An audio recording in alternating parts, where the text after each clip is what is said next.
വ്യവസ്ഥയിൽ കോടതിയിൽ നമുക്ക് വിശ്വാസമുണ്ട്. ഈ റിപ്പോർട്ട് കൊടുക്കുന്നതോടുകൂടി ഞാൻ കൊടുത്ത തെളിവുകളുടെ അടിസ്ഥാനത്തിൽ നമ്മൾ ഹൈക്കോടതിയെ സമീപിക്കും, ഹൈക്കോടതിയെ ബോധ്യപ്പെടുത്തും. ഒരൊറ്റ ഡോക്യുമെന്റ്സ് മതി ഈ അജിത് കുമാറിനെ സസ്പെൻഡ് ചെയ്യാൻ. അദ്ദേഹം ഒരു ഫ്ലാറ്റ് വാങ്ങുന്നു 33,80,000 രൂപക്ക്, പെയ്ഡ് ബൈ ക്യാഷ്. 5 പൈസ ലീഗലായിട്ട് ആധാരത്തിൽ കാണിച്ചിട്ടില്ല. ക്യാഷ് കയ്യോടെ കൊടുക്കുകയാണ്. 10ാമത്തെ ദിവസം 110% ലാഭത്തിന് വെക്കുന്നു. 65 ലക്ഷത്തിന് റിസീവ്ഡ് ബൈ ക്യാഷ്. കേരള സംസ്ഥാനമുണ്ടായി ഈ പറയുന്ന നമ്മുടെ രജിസ്ട്രേഷൻ അതോറിറ്റിയുടെ നിയമവ്യവസ്ഥ വന്നതിന് ശേഷം കേരളത്തിൽ ആദ്യമായിട്ടായിരിക്കും ഒരു പൈസ ആധാരത്തിൽ ഒഫീഷ്യലായി കാണിക്കാതെ ഒരു ആധാരം നടക്കുന്നത്. അത് അജിത് കുമാറിന്റെ സ്വന്തം പേരിൽ. ആ 2 ഡോക്യുമെന്റും പരിശോധിച്ച് ഈ പറയുന്ന പോലീസ് ഹെഡ്ക്വാർട്ടേഴ്സിൽ നിന്ന് അല്ലെങ്കിൽ സെക്രട്ടേറിയറ്റിൽ നിന്ന് 1 കിലോമീറ്റർ അപ്പുറത്താണ് രജിസ്ട്രേഷൻ അതോറിറ്റി. ആ ആധാരം PV അൻവർ നൽകിയ ഈ 2 ആധാരങ്ങളും യാഥാർത്ഥ്യമാണോ എന്ന് പരിശോധിക്കാൻ 1 മണിക്കൂറാണ് വേണ്ടത്. സ്പോട്ടിൽ സസ്പെൻഡ് ചെയ്യണം. സ്പോട്ടിൽ ഒന്നും നടന്നിട്ടില്ല. ഇവർ കൊടുക്കട്ടെ എന്ന്, റിപ്പോർട്ട് കൊടുക്കട്ടെ എന്ന്. ഇപ്പൊ യൂസുഫ് അലി വീടുണ്ടാക്കുന്ന കവടിയാർ കൊട്ടാരത്തിന് യൂസുഫ് അലിയുടെ വീടിന് ചാരിയാണ് ആര് ഈ ADGP അജിത് കുമാർ വീടുണ്ടാക്കുന്നത്. അല്ല, അത് അവർ വരട്ടെ, റിപ്പോർട്ട് കൊടുക്കട്ടെ എന്ന്. ലോൺ നമ്മളെല്ലാവരും എടുക്കണല്ലോ. ഒരു ലോൺ കൊണ്ട് വീട് മുഴുവൻ പണിയാൻ പറ്റുമോ? ഭൂമി വാങ്ങണ്ടേ? എത്ര ശതമാനം ലോൺ തരിക? 60%, 70% വരും. 10ഉം 20ഉം കോടി രൂപയുടെ ഒരു പ്രോപ്പർട്ടിയിൽ 70% ലോൺ തന്നാൽ തന്നെ 30% എവിടുന്ന? അതിന്റെ സോഴ്സ് എവിടെയാ?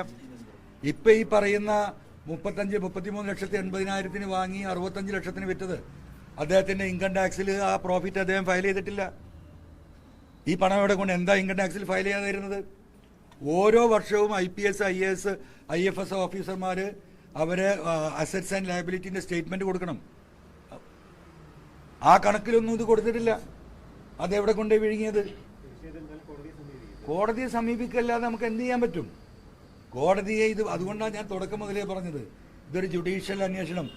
ഗവൺമെന്റിന്റെ സ്റ്റാൻഡ് സത്യസന്ധമാണെങ്കിൽ നിങ്ങളൊരു ജുഡീഷ്യൽ അന്വേഷണത്തിന് തയ്യാറാകണമെന്ന് ആവർത്തിച്ച് ഞാൻ പറഞ്ഞതാ.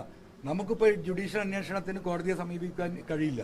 കാരണം ഇപ്പൊ സമീപിച്ചാൽ കോടതി പറയും സ്പെഷ്യൽ ഇൻവെസ്റ്റിഗേഷൻ അന്വേഷിക്കുകയാണല്ലോ, അത് കഴിയട്ടെ, അതിൽ പരാതി ഉണ്ടെങ്കിൽ നിങ്ങൾ അപ്പം പറയുമെന്ന് പറയും. അതുകൊണ്ടാണ് നമുക്ക് ഇപ്പൊ കോടതിയെ സമീപിക്കാൻ സാധിക്കാത്തത്.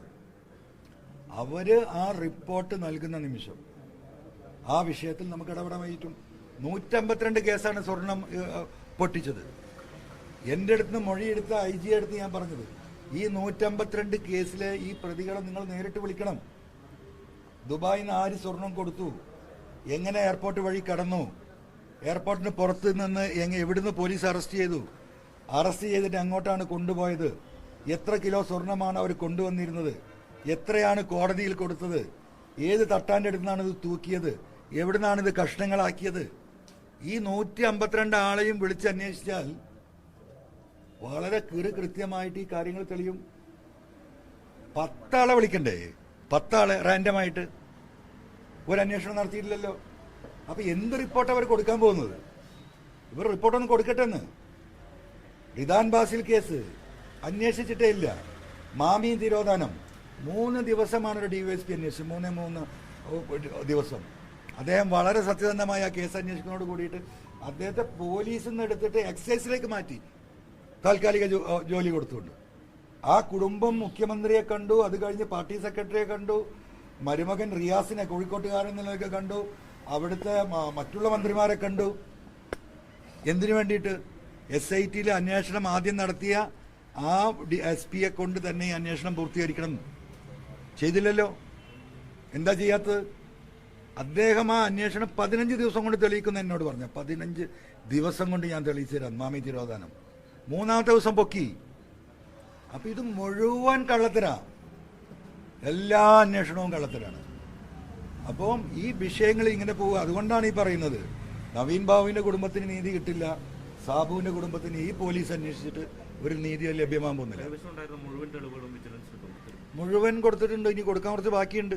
അത് കോടതിയിൽ കൊടുക്കും. കാരണം കൊടുക്കുന്നതൊക്കെ വിഴുങ്ങാണ്, എല്ലാ തെളിവും വിഴുങ്ങിയിട്ടുണ്ട്. അപ്പോൾ ചില തെളിവുകൾ നമ്മൾ പർപ്പസ്ഫുള്ളി അത് കൊടുക്കാതിരുന്നാണ്. കാരണം അതും വിഴുങ്ങും, അത് തേച്ച് മായ്ച്ച് കളയും. അത് തന്നെയാണ് ഇതിൽ ഇഷ്യൂ.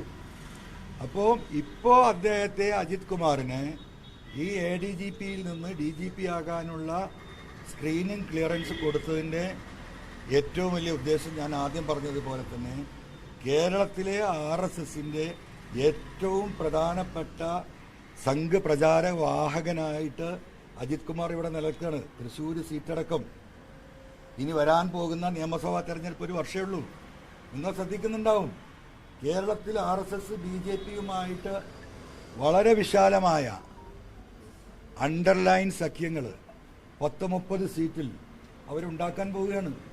അതിൻ്റെ തെളിവുകളാണ് പുറത്തു വന്നുകൊണ്ടിരിക്കുന്നത്. അതുകൊണ്ട് അജിത് കുമാറിനെ തൊട്ടുകൊണ്ടുള്ള ഒരു തീരുമാനം ഈ ഗവൺമെന്റിന്റെ മുഖ്യമന്ത്രിന്റെ ഓഫീസിൽ എടുക്കാൻ കഴിയില്ല. അത് തന്നെയാണ് വിഷയം. അത് ഞാൻ കേട്ടില്ലത്. ആ അല്ല, ഏത് വർഗീയ ശക്തികളുടെ? ആ അപ്പോൾ രാഹുൽ ഗാന്ധി വരെ ജയിക്കുന്നത് ഇവിടുത്തെ വർഗീയ ശക്തികളുടെ വോട്ട് കിട്ടിയിട്ടാണെന്നാണല്ലോ പറയുന്നത്. അതും ന്യൂനപക്ഷ വർഗീയതയുടെ വോട്ട് എന്നല്ലേ പറയുന്നത്. അപ്പോൾ അതിൻ്റെ വസ്തുത നമുക്കറിയാമല്ലോ. രാഹുൽ ഗാന്ധിയിൽ നിന്ന് എന്താ പറയുക, ഒരു ലക്ഷത്തോളം വോട്ട് അധികം പ്രിയങ്ക ഗാന്ധിക്ക് വന്നു. 1,30,000 വോട്ടുണ്ടായിരുന്ന BJPയുടെ വോട്ട് 1 ലക്ഷമായി കുറഞ്ഞു. CPIയുടെ സ്ഥാനാർത്ഥിക്കുണ്ട് ആനിരാജക്കുണ്ടായിരുന്ന വോട്ടിൽ നിന്ന് 73,000 വോട്ട് ഇപ്പോഴത്തെ സ്ഥാനാർത്ഥിക്ക് കുറഞ്ഞു. അപ്പോൾ ഈ വോട്ടൊക്കെ CPMന്റെ വോട്ടുകൾ. അപ്പോൾ ആ വോട്ടും വർഗീയവാദികളുടെയാണോ? അതവർ വിശദീകരിക്കണ്ടേ? അപ്പം ഒരിക്കലും സംഭവ്യമല്ലാത്ത, ഈ നാട്ടിൽ നടപ്പില്ലാത്ത, ഇല്ലാത്ത ഒരു വർഗീയവാദം ഇവിടെ ഉണ്ട് എന്ന് BJP എങ്ങനെയാണോ മുന്ന് വരുത്തി തീർക്കാൻ ശ്രമിച്ചത്, ഇപ്പോഴും എങ്ങനെയാണോ ശ്രമിച്ചുകൊണ്ടിരിക്കുന്നത്, അതിൻ്റെ അപ്പുറത്തേക്ക് ഒരു പടി കടന്നിട്ട് CPM ലീഡർഷിപ്പ്, ഇപ്പം X7 നമുക്കറിയാം എന്തായി. ഇപ്പോൾ അവർ വിഴുങ്ങിയില്ലേ, CPM വിഴുങ്ങിയല്ലോ. അപ്പോൾ ഓരോ കാര്യങ്ങൾ ഇങ്ങോട്ട് പുറത്തേക്ക് എന്താ പറയുക, ഒന്ന് പ്രവഹിപ്പിക്കുക, പിന്നെ പിന്മാറുക. ഈ പ്രവഹനം കഴിഞ്ഞ് കഴിഞ്ഞാൽ, അത് പുറത്തേക്ക് പ്രവഹിച്ചു കഴിഞ്ഞാൽ അത് നോർത്ത് ഇന്ത്യ തൊട്ട് മുഴുവൻ സ്ഥലങ്ങളിലും അത് വ്യാപിക്കും. അത് വ്യാപിക്കുന്ന സമയത്ത് പിന്നീടുണ്ടായ കാര്യങ്ങൾ ആരും അറിയില്ല. അപ്പോൾ കേരളം മൊത്തം ഒരു വർഗീയവാദികളുടെ, ന്യൂനപക്ഷ വർഗീയവാദികളുടെ കേന്ദ്രമാണ് എന്ന് കഴിഞ്ഞ 10-25 വർഷമായി RSSും BJPയും ആവർത്തിച്ചു കൊണ്ടിരിക്കുന്ന ഒരു സ്റ്റേറ്റ്മെൻറ്റിനെ അതിനേക്കാളും ശക്തിയിൽ CPM പടിവരെ ഇടുകയാണ് മത്സരിച്ച്. അതാണ് കോഴിക്കോട് ജില്ലാ സെക്രട്ടറിയുടെ സ്റ്റേറ്റ്മെൻറ്റിൽ നിന്നും ഈ പറയുന്ന പോളിറ്റ് ബ്യൂറോ മെമ്പറുടെ സ്റ്റേറ്റ്മെൻറ്റിൽ നിന്നൊക്കെ വളരെ വ്യക്തമാണ്. അപ്പോൾ ഇവരെങ്ങോട്ടേക്കാണ് പോകുന്നത്? അതാ ഞാൻ പറയുന്നത്, വരാനിരിക്കുന്ന തെരഞ്ഞെടുപ്പിൽ 25 തൊട്ട് 30 സീറ്റ് വരെ CPMും ഈ പറയുന്ന BJP RSS ധാരണയുണ്ടാകും. അത് നമ്മൾ കാണാൻ പോകുന്ന പൂരമാണ്. അതിലേക്കുള്ള സ്റ്റെപ്പിൻ ചെയ്യലാണ് ഓരോ ഘട്ടത്തിലും. ന്യൂനപക്ഷ വർഗീയതക്കെതിരെ, അല്ലെങ്കിൽ ന്യൂനപക്ഷങ്ങൾ മുഴുവൻ വർഗീയവാദികളാണ് എന്ന് വരുത്തി തീർക്കുന്ന രീതിയിലുള്ള ഇവരുടെ ഓരോ പ്രസ്താവനകളും.